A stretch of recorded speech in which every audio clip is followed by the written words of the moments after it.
ce qui n'est jamais dit dans les médias, ont des salaires très bas, notamment au matériel et les agents que vous voyez dans les gares et les guichets, qui eux font 1200, 1300 euros par mois quand ils sont parfois à temps complet.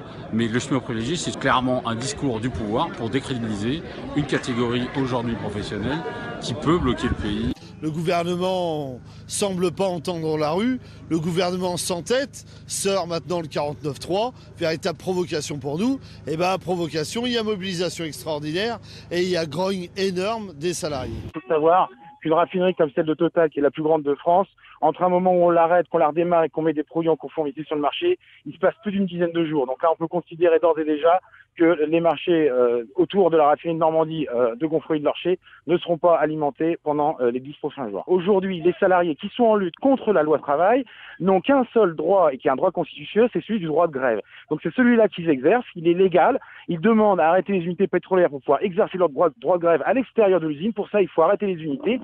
Donc ce qu'on veut aujourd'hui, c'est surtout pas que les raffineurs se retrouvent isolés, c'est bien au contraire élargir le mouvement à toutes les entreprises en France. C'est bien un blocage complet de l'économie qu'on cherche en France. Donc nous, on exige la suppression de ce projet de loi. Si les Français auront certainement plus d'essence et si aujourd'hui il y a des blocages sur la zone avraise, il faut aller voir ça avec le gouvernement parce que c'est pas les grévistes ni les manifestants qui ont décidé de ce projet de loi.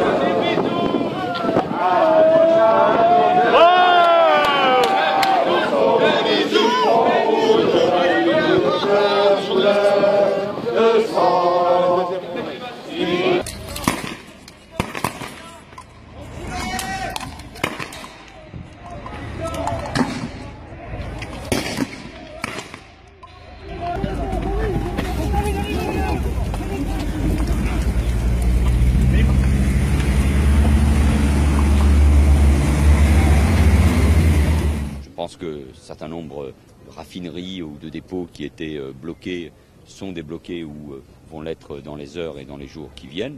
Nous sommes très déterminés à ce qu'il n'y ait aucune pénurie en France. Chacun peut être, je crois, pleinement conscient de la détermination du gouvernement français à ce qu'il n'y ait aucune pénurie. Et nous avons les réserves de toute façon pour faire face à ces blocages. Le but n'est pas de créer la pénurie, c'est la conséquence de la grève. Nous, ce qu'on réclame, c'est le retrait du projet de loi travail. C'est ce qu'on réclame au gouvernement de Manuel Valls. Il a encore l'occasion tout de suite de retirer ce projet, ce qui évitera l'arrêt de ces raffineries, ce qui évitera les perturbations, les pénuries, les difficultés pour les travailleurs. On est pour la grève générale, là ça commence à prendre de l'ampleur. On sent les raffineries qui sont bloquées, les transports qui sont bloqués. Dans toutes les régions, ça commence à bouger. On sent, il faut continuer. Il faut que si les manifestations ne suffisent pas et finissent en grabuge à chaque fois, il faut bloquer l'économie du pays. Et là, ça va peut-être faire réagir les grosses têtes de l'État et voir quand on leur touche au portefeuille, les faire bouger. Et l'honorance ne serait pas, CRS ma mère sont payés par l'État pour taper sur nos frères.